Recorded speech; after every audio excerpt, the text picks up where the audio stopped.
This is called retiring gas main or killing out main. This is the result of all main being replaced with new, and being switched over to gas, but to complete the phase, you kill out the old steel. And now we lace it up.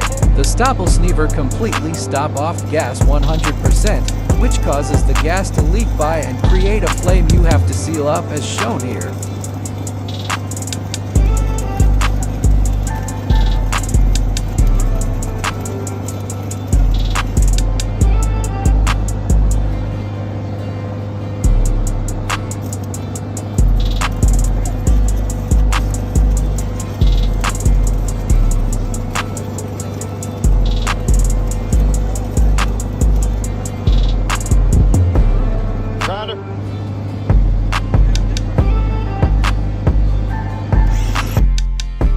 Once all welds are made and all stopping fittings are completed, we then return the caps and coat the pipe with the wrap shown. Hope you enjoyed!